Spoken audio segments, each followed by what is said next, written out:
Hello model car fans, welcome to the Muscle Car Modeler. My name is Revell, and this week I want to do a video and kind of clarify some things and get a little farther into what happened and what I think happened and what I was doing at the time so that you guys can further see, because I've gotten a lot of questions about my Camaro project here, and because I had an issue with the paint and it was kind of an unusual issue, and a lot of questions on what does the paint manufacturer say, and I really don't think it's his fault, or if it was possibly a faulty product. I'm not really sure on that particular aspect, but I'm not really looking to place blame.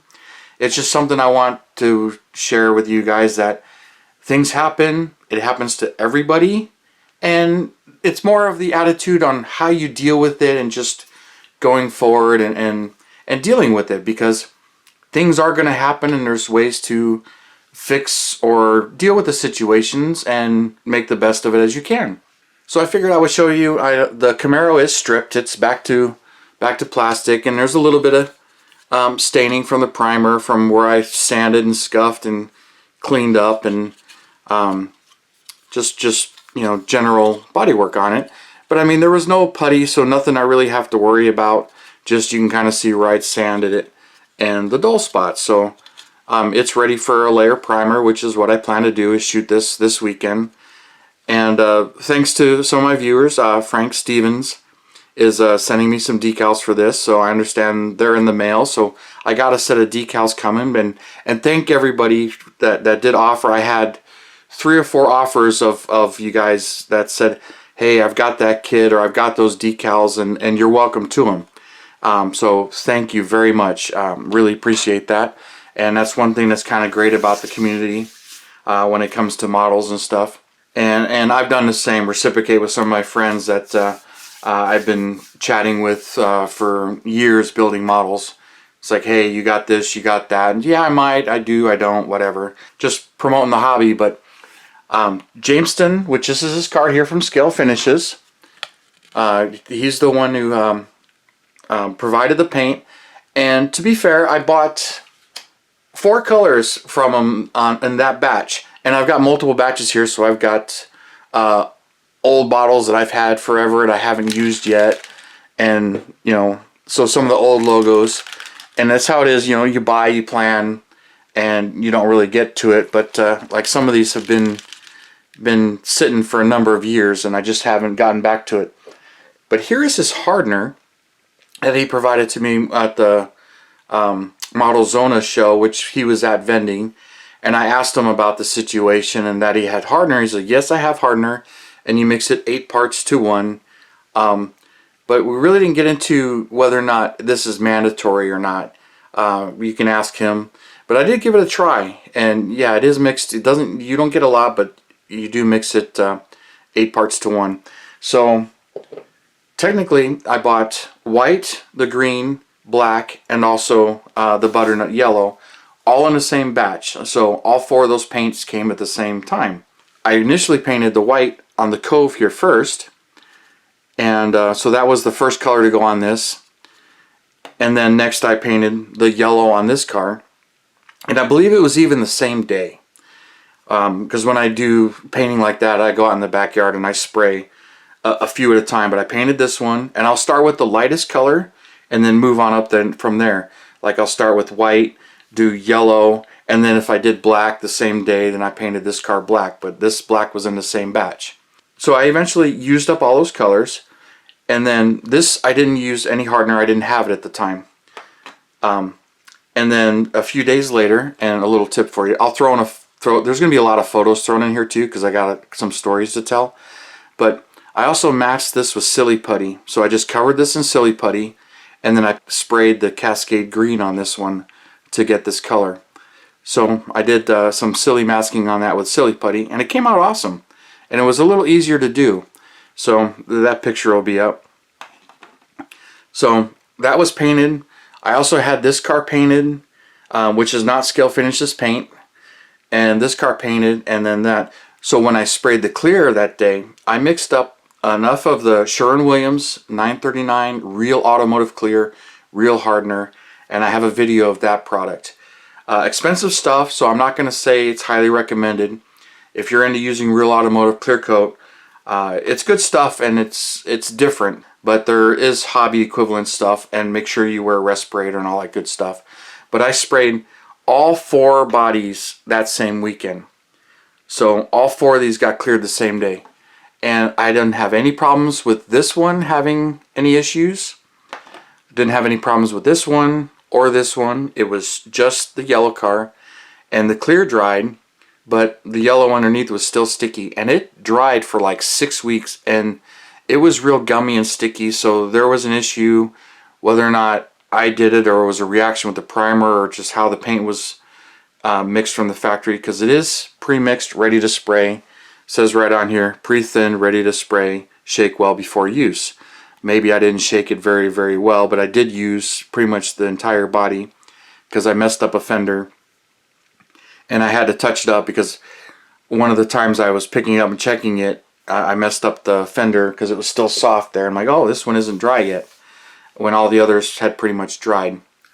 Now I did try the hardener. This white right here is the same that I put on my Testarossa. It's the exact same paint. But I did mix the hardener in this one just to see how it would react and spray, and I didn't have any issues, and it did seem like this dried a lot faster. So pretty happy with that, and not really sure if I need to mix the hardener in with all of them or get more hardener, but I'll be experimenting with that. And I had absolutely no issues with this one. Of course, you know, this hasn't been on my channel, but this is Nissan GTR Z-Tune. Seems like everybody on YouTube has one of these and has built one, so I really wasn't concerned about featuring it on my channel. But this one was a lot of fun, and I had to strip this one too, and I had some issues with this. So it does happen, and I had to get new emblems and decals for it, but thankfully the manufacturer offered them, and this kit was re-released. This was a 2006 issue. But they just recently released this kit again in the US. Just contact us if you need anything. So I asked for the metal transfers and the decals, and they did send them to me. So I was really happy about that. And so thank you to Mia for that. And I was able to strip the car and repaint the whole thing. But it was basically, this is a base coat, and what had happened is I had the whole thing painted, all the decals on it, as far as the body go, but the carbon fiber on the front lip spoiler here. So you can see it on there. I didn't pay real close attention, so I put the decal on it, did the setting solution, and it stuck really well to the base coat paint. And I thought, okay, I can trim it with the razor and use tape and pull the decal off with the Scotch tape. And I've done that before, but I have not done that with this type of paint, which this is a very nice flip-flop paint, and which is hard to film because you really need the lights to move and not the body to see the color change. And so it stuck really well, and I wasn't able to get the decal off the areas it painted, so I'm like, alright, I'm going to repaint this, and I messed it up and just made it worse. So, and this paint isn't cheap. This is Splash Paints, and it's Midnight Purple. I had to buy a second bottle. This is $14 plus shipping, so literally $22 for one bottle. And not to make a joke, it really is a splash of paint. 30 milliliters of paint. That's barely over an ounce. An ounce to milliliters is 29.57. I had to look it up. So there's 2 ounces of paint, 1 ounce of paint, and this is literally 2 ounces of paint because I had to redo it. So the chassis was done with the first batch of paint, and I didn't have to strip it, but the body I had to redo. So completely different paint job, but put the clear on it. Didn't have any issues with any of the other cars. So I'm sure it wasn't the clear. And I have had hardener go bad on real automotive clear, but it's all pretty much taken care of, and moving on. Now, when it comes to dealing with it, there's the mental issue of it.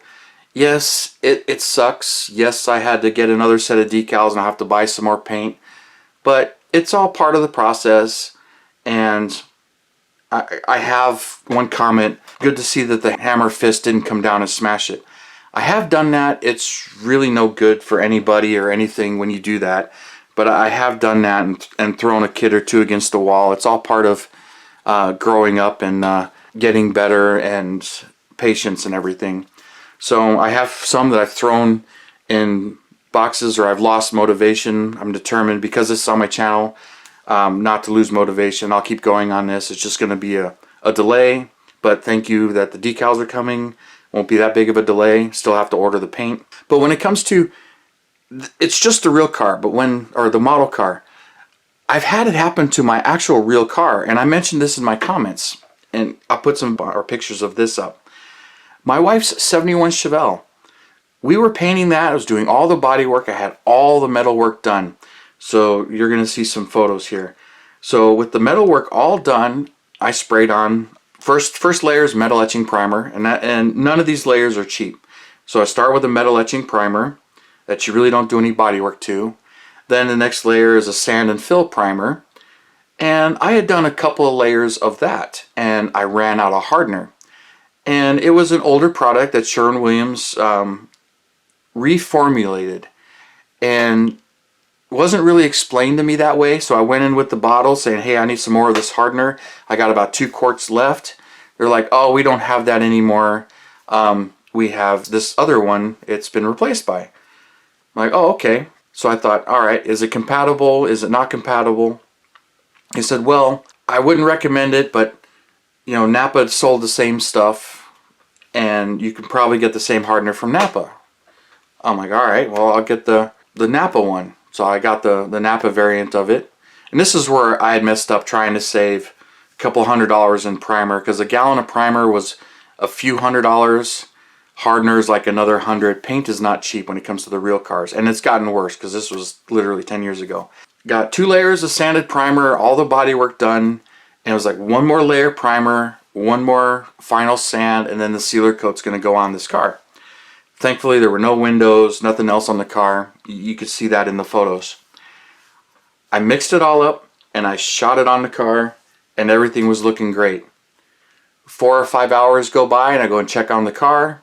It's still sticky. I'm like, all right. Usually by now, with the hardener and everything in it, it's touchable, and you can start doing body work to it and sand it. I'm like, all right, no big deal. I'll leave it. Next day should be just fine. Come out the next day, it's still sticky, and it doesn't seem like it's gotten any better. All right, something ain't right here. A week goes by, it's still tacky. This is not happening. I'm like, no, this isn't. So I got depressed and really lost motivation on that car, and that car sat in the garage untouched for 6 months. 6 months, it was still sticky. You can't sand primer when it's sticky. There's really only one thing left to do at that point. And it was one of those, I just had to pull my head up, get myself motivated, because I was depressed. That was a lot of money. You know, probably $800 to $1,000 in primer. Now, I didn't have to redo the metal work, but I was going to have to strip it back to metal with chemical stripper. Push the car out of the garage, get in the driveway, buy a couple of jars of the chemical stripper. I stripped the car back to bare metal. It sucked. I lost 6 months over it, and there wasn't anything I could do other than strip it and start over. So I did. I stripped it, got it to metal, went back to paint and primer, got all those layers on there, and continued on from there. And the car is beautiful now, but that was depressing, all attitude, and was just a big issue. But, you know, I made it bigger an issue in my head than what it really was. I just had to get over it, get back to it, and do it. So that's kind of my message here. So after all, it is a model kit, it is only plastic, and it's supposed to be a hobby, and it's supposed to be fun. Some things do happen, and it becomes an issue, and don't let it become a bigger issue than what it really is. It's like, yeah, it sucks, yeah, I gotta take a couple of steps back. It's not the end of the world, and thankfully, I don't have any crazy body work that I've done to this thing, any real customization, things that have really set me back on this. So thank you for all your support and all your comments. Appreciate it. You guys, you have a wonderful weekend, and I'll see you next Saturday.